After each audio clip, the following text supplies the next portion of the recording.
Hey teachers, are you wanting to become a Les Mills presenter or a Les Mills trainer? Well, you know what? I think that's absolutely awesome. And good for you. I mean, it's a fantastic journey getting there, and it is absolutely the most ultimate experience in our fitness industry to be able to be there.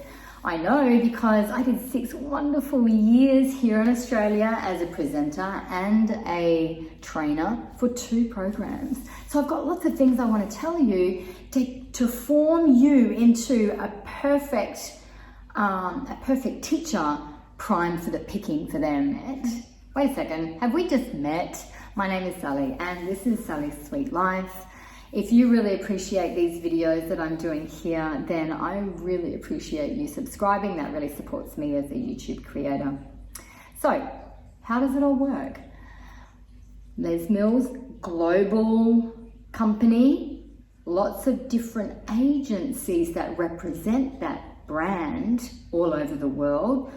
UK, Germany, Dubai, Japan, Shanghai, China, maybe Canada, US, there's lots, Australia, there's lots of them. And each one of these agencies will have a very different process in recruiting their presenters and trainers, okay? So what I'm going to tell you here now is what I think is pretty common with all of them. These are kind of basic must-dos to get you up to being that prime picking candidate or getting you ready for those auditions if they come up for you sometime soon. So how do we do that? Well, do you know the difference, first of all, between a presenter and a trainer? Okay, so a presenter is someone in your local community who is at a quarterly workshop and they're presenting the new release for you on stage. They might be shadowing and they might be speaking as well. A trainer teaches the teachers, and they're also at a quarterly workshop presenting. They get invited to, or they both will probably get invited to multiple events around the country or around your region. But the trainer has had an upskill in education on how to teach the teachers. So there is a little bit of a difference there between the presenter and the trainer. Where does it go from there? All of the trainers in that one program will have a manager, so like a head coach for that program, and then all of the whole team will have one manager. So there's quite a few levels there, and we're going to talk a little bit about that later. What's the first thing you need to do? Without question, and we should all be doing anyway, is you need to get your certification. You need to certify yourself fully in that program that you want to represent and you want to pull yourself forward to for the picking. If you've been feeling a bit funny and feeling a bit like, oh, I'm a bit worried about putting my certification video in, get real because that is a very, very small audience. It's probably like one person that's going to be watching that video and assessing you. And you have to think about it. If you're a presenter or a trainer, you're going to have to be teaching to maybe 300 people at an event. And that's really intimidating. You're really under the spotlight there. So you need to be able to upskill how you feel in that sort of under the spotlight environment. Lots of videoing of yourself, other people are videoing. And when you're at that workshop, you're going to be teaching or presenting to teachers. They're not participants that don't know as much as you. They're teachers, okay? So get on top of it, get the certification done. That is a basic first off the bat. This next thing that I want to tell you may apply in your region, it may not. I would think that you would need to have been teaching your program for at least 3 years. I mean, that's only 12 releases, right? So that doesn't even really give you enough time to immerse yourself fully into the release, given that every release is a little bit different, but they all are the essence of the one program. And if you're just like, oh no, I'm just 6 months in, but I still want to become a trainer, don't panic. That's okay. I'm going to give you lots of things to think about in that 3 years, or maybe it's even 5. You know, when I was a trainer, they were saying they were recruiting people for a minimum of 5 years of teaching that program. Maybe it's 10 in your region. I have no idea. I do want to let you know though that while I was a trainer, people would be slipping in and they might have only had 1 or 2 years teaching experience. Why?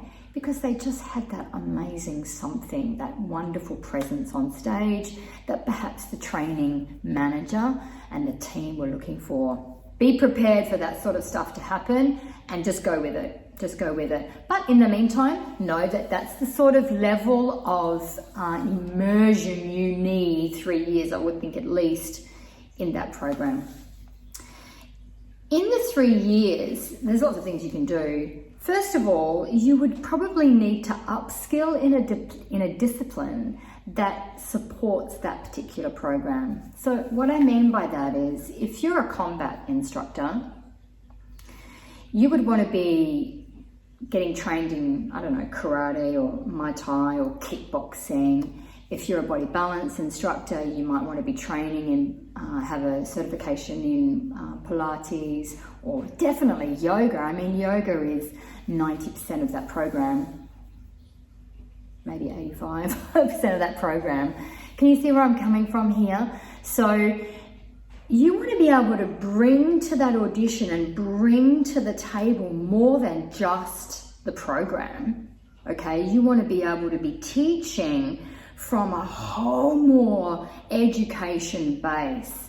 And in the process of you doing that, when you, let's say you're in body combat and you start to do karate or kickboxing or whatever, seeing your whole, wow, I know so much more now about this element and this discipline, your whole teaching is going to change. Your participants are going to feel it. The energy with which you're teaching from is all going to change, and you're going to start on that rise. Because let's face it, from teacher to presenter, there's a massive gap. And then trainer, there's a massive gap again. And that's what I'm trying to get you to do, is upskill massively, get into the rhythm and get into the habit of doing that. So have a bit of a think. Body attack, or body step, it's a bit tricky. You're going to have to think outside the box there. But what can you bring to the table that is going to add another notch under your belt? And I also want you to think about this, is that you might be more attractive at an audition if you come forward with 2 very strong Les Mills programs, okay? There was a time way back when I was training that they just stopped recruiting new people, and they worked on our big team of presenters and trainers and really working them into, all right, we're going to you're going to be training 2 programs now, or presenting in 1. And that's why I had 2 programs. Everyone had more than 1, and it makes sense for the agency because they don't have to spend a lot of money on training more and more people. It can work both ways though, I guess. So maybe think about that as well. If you've only got 1 program, let's say for example that you've got RPM, and you really, really want to become a presenter or a trainer in RPM, and you're like, I don't really care about any of the other programs. What sort of a use are you going to be to that team? You're going to have to try and sell yourself way more and portray that you are more versatile, right? Because that's more attractive in recruiting, I would think anyway. So have a bit of a think about that. Try and parallel 2 programs that kind of that enhance each other. So if you're a body pumper, CX is kind of in there, grit is in there, body balance pump and CX are in there. They kind of help each other out. So have a bit of a think about that. Look at your strengths as a teacher and work on that. Good luck. All right. The other thing you need to be doing in those 3 years, or that upskilling, self-upskilling time, is you absolutely need to do the Les Mills Advanced Teacher Training. They're going to be looking for that. they won't even consider anyone who hasn't done it. Now, on the app at the moment, the advanced training is one of the focuses. So have a little look, find out what it's all about if you haven't done it already. And I don't know if it's changed since when I've done 2 of them, but back when I did it, you'd go in with a program. You'd go in with a strong program and kind of just teach that one program, and everyone would have different programs. So have a little look, see what it's all about, and get yourself into that training, because it's going to upskill you, and you're going to have all of that beautiful new knowledge quickly for you to be able to immerse into your everyday teaching. It's a great tool.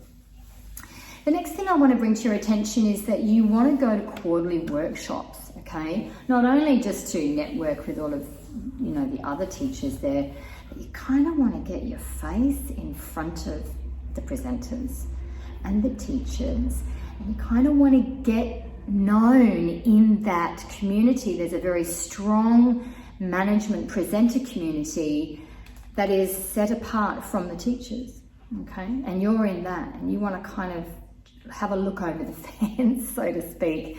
So get your face in front of these people, go super early. Say, hey guys, I'm super curious on how this all works. I'm here to help. I just want to figure out how all of this works and get into that team and of help setting up everything. And then the next one, just find out in that first one that you're going to, who's running the show. Can you get their email address? And then you can email to them for the next quarterly, hey, I'm going to come early again if you want some help. And they're immediately going to identify you as being a team player, and that is what the agency are going to want. They want team players through and through. It's absolutely going to put another notch in your belt on the journey to where you want to go.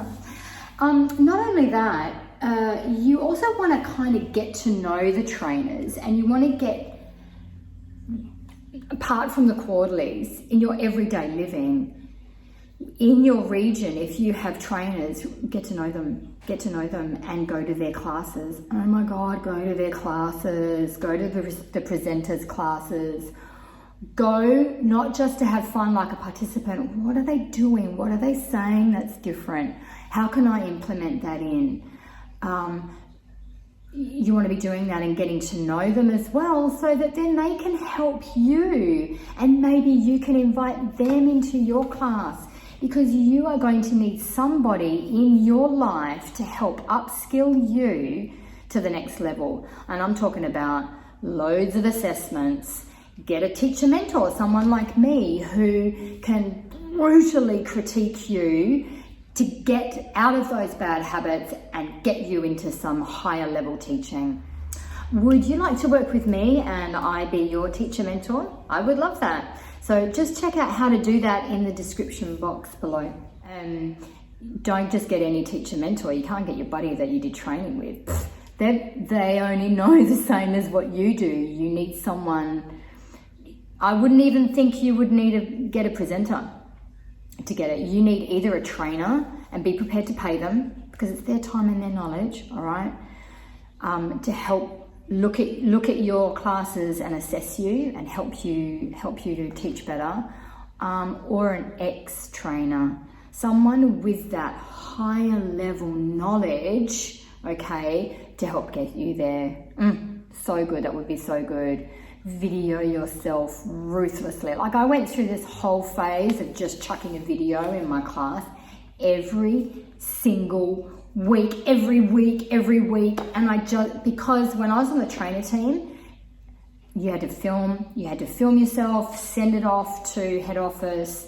They would send back like a 3-page report on everything that you need to upskill and what you're doing right and what you need to change, and you need to be like, cool, okay, and get your head around feedback, okay, because that's really important as well. Way back when I was first starting, I did not cope well with feedback. I was defensive, and I took it all to heart, and I got nowhere.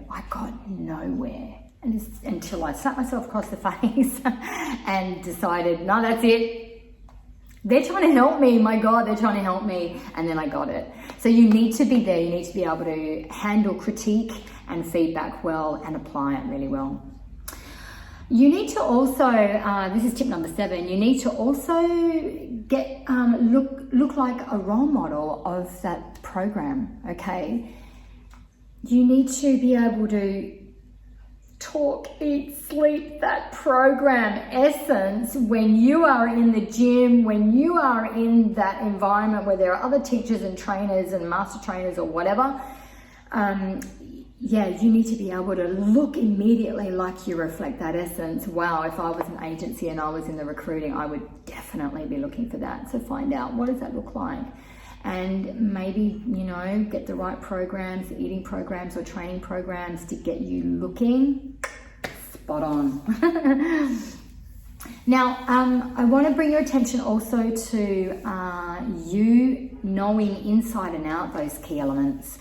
I'm not going to go through what they are because this is a public portal. You know what the 5 key elements are, and you need to absolutely, without question, nail all 5. You need to know them. You need to be able to produce them. You need to be able to think about them every time that you're teaching, and they're just coming off you like it's easy. Because when you're a trainer, you're going to have to be teaching other teachers all about it, right? So get to know these. These are your best friends. They are the foundations of this whole success of this company, I reckon. So get to know them really well. I want to invite you to go back to your training module booklet, okay, your manual, because you know, when you were training, you didn't know much about it and you kind of flipped through it. All of that information is going to mean something really different to you now that you're more in the know. So plus, as a trainer, you're going to be delivering all of that content. So get to know it really, really well and ask yourself, are you delivering all of that? And if you aren't, get your teacher mentor to help you upskill, get into it, get it done, and get to know it really well.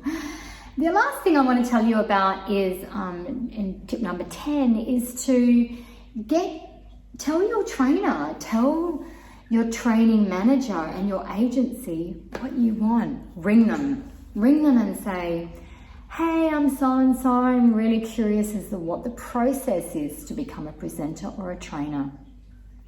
This sort of stuff changes all of the time. It's not something like that's on a billboard. They don't give this information really openly and freely. They certainly don't do that in Australia. So give them a private call, and they'll want you to know this stuff, and they'll help you. Get in touch with the training manager, that's who's in charge of everyone. Tell them, I am super curious about how it happens. I am really keen to become one. I just would really like to know how to do that.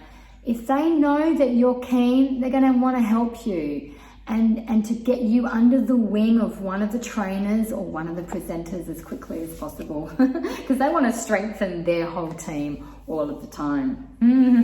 There's so much in there. I hope all of that made sense. All the very best of luck to you in your journey. Yeah, I'm barracking for you. And I'm super curious to find out. Why don't you comment below?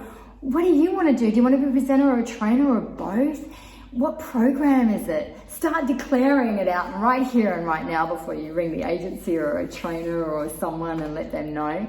And all the very best of luck. And I hope to see you in my next video. See you later.